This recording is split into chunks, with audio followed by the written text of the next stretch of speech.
उधर महाराष्ट्र में auto taxi चलाने वालों के लिए मराठी भाषा अनिवार्य कर दी गई है। मराठी भाषा की जो अनिवार्यता है वो उत्तर प्रदेश में एक चुनावी मुद्दा बन चुका है। सपा मुखिया अखिलेश यादव ने सोशल मीडिया प्लेटफॉर्म पर एक पोस्ट साझा किया। जैसे उन्होंने अपना ये पोस्ट साझा किया, उसके बाद से उनके इस पोस्ट की सियासी गलियारों में चर्चा होने लगी।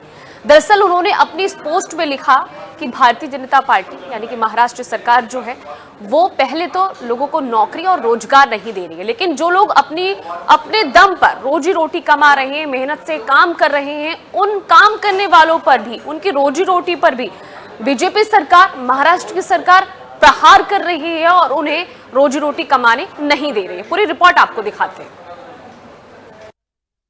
मराठी पर महाभारत, अखिलेश की अदावत, भाषा पर छिड़ा सियासी संग्राम, महाराष्ट्र से यूपी तक कोहरा। महाराष्ट्र में आजकल मराठी पर सियासी महाभारत छिड़ी है, जिसकी धमक यूपी के राजनीतिक गलियारों तक सुनाई दे रही है, जिसके जवाब में सपा अध्यक्ष और कन्नौज से सांसद अखिलेश यादव ने महाराष्ट्र की फडणवीस सरकार के खिलाफ बड़ा हमला बोला है। दरअसल अखिलेश ने ये हमला मुंबई में ऑटो रिक्शा और टैक्सी चालकों के लिए मराठी भाषा के ज्ञान को अनिवार्य किए जाने को लेकर बोला। उन्होंने एक्स पर लिखा, हर राज्य की मातृभाषा का सम्मान और उत्थान होना चाहिए, लेकिन किसी भी भाषा का राजनीतिकरण नहीं होना चाहिए। इससे देश की भाषिक भाविक एकता में दूरी और दुराव पैदा होता है। मुंबई में भाजपा के उत्तर भारतीय नेता हैं, यह भ्रष्टाचार में लीन होकर के ठंडे पड़े हैं। क्या इस तरह की भाषा ज्ञान की शर्त रख करके किसी को संपूर्ण देश में व्यवसाय करने की स्वतंत्रता के संवैधानिक अधिकार का हनन नहीं होता है? दरअसल महाराष्ट्र सरकार का तर्क है कि मुंबई और महाराष्ट्र में सार्वजनिक परिवहन सेवाएं देने वाले चालकों को स्थानीय यात्रियों से संवाद करने के लिए राज्य की आधिकारिक भाषा का बुनियादी ज्ञान होना चाहिए। भारतीय सरकार ने 1989 का जो कानून था उसमें बदलाव किया है। जो अमराठी लोग हैं उनको सिखाने के लिए हमने 105 दिन का एक कार्यक्रम भी रखा था। आज वो समारोह उसका हमारे उप मुख्यमंत्री एकनाथ शिंदे जी और उदय सामंत जी के माध्यम से आज कर रहे हैं। जो सीखे 101,65,000 लोग, उनके ऊपर तो कार्रवाई बिल्कुल नहीं होगी क्योंकि उन्होंने सीखने की कोशिश की। फिर भी प्रमाण पत्र भी अगर तुम्हारे पास होगा तो प्रमाण पत्र देखते हुए हम ऐसे नहीं बोलेंगे कि नहीं आपको मराठी आती है। हमको उनके साथ हमारे आरटीओ के अधिकारियों को मराठी में संवाद करना ही पड़ेगा। अगर प्रमाण पत्र मिला तो मैं मराठी सीख गया, ऐसे अगर किसी की समझ होगी तो वो नहीं होनी चाहिए। इसलिए हमने ये तय किया है कि हमारे आरटीओ के लोग आपके साथ संवाद करेंगे। आपको वो जो जितनी मराठी है उतनी मराठी प्रवासियों के साथ संवाद करने लायक आती है क्या, ये देखेंगे।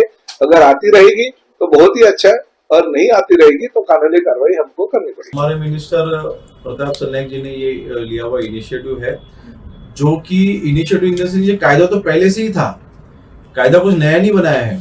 तो मेरे ख्याल से सिर्फ जो पुराना कायदा था वो सिर्फ इम्प्लीमेंट कर रहे हैं। इम्प्लीमेंट करते वक्त ठीक है, ये अच्छी बात है कि टाइम मांग रहे हैं, तो उसमें कोई गलत नहीं है। अगर उनको टाइम की जरूरत है वो कंसर्न मिनिस्टर से जाके मिले, उनको टाइम भी शायद वो दे देंगे। लेकिन ये पॉजिटिव अप्रोच रहना बहुत जरूरी है कि हाँ, हम सीखने के लिए तैयार है, मुझे टाइम चाहिए तो बिल्कुल कोई दिक्कत नहीं है, आप टाइम लीजिए। 2 दिन में सीखना है, 15 दिन में सीखना है, ऐसे कोई सख्ती करने के माइंडसेट में हम नहीं है। लेकिन हमारा सिर्फ एक ही कहना है कि आप महाराष्ट्र में अपना जो भी आप काम कर रहे हो तो महाराष्ट्र की बोली भाषा मराठी तो आपको आनी चाहिए, बेसिक तो आना चाहिए।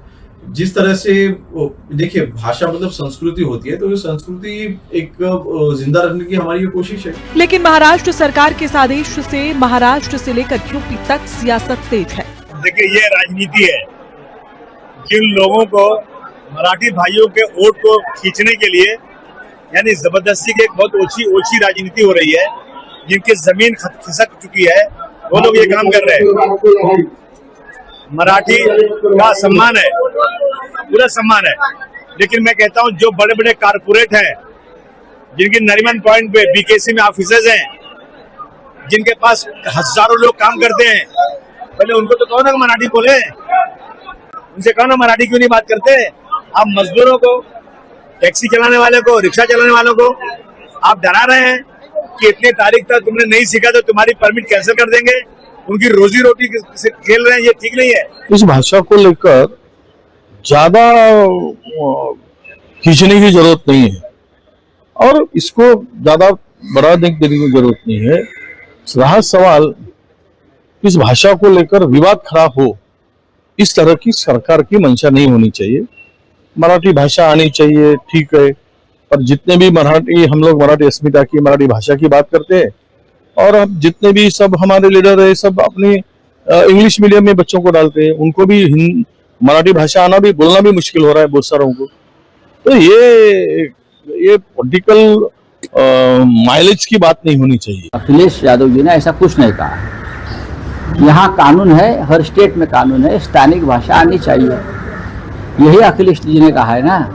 लेकिन ये कानून सबके लिए होना चाहिए। यहाँ जो कॉरपोरेट में काम करेंगे बड़े बड़े पदों पर, ऑफिसर्स में, उन्हें मराठी बोलते, उनको भी मराठी आनी चाहिए, उनके ऊपर भी मराठी की शक्ति होनी चाहिए। हर राज्य में वहाँ की लोकल भाषा लोगों ने अभिमान से और स्वाभिमान से बोलनी चाहिए। आपको बता दें कि भाषा विवाद से जुड़ा ये मामला तब और गर्मा गया जब बड़ी संख्या में चालकों के मराठी भाषा परीक्षण में अपेक्षित स्तर हासिल नहीं करने की खबरें सामने आई।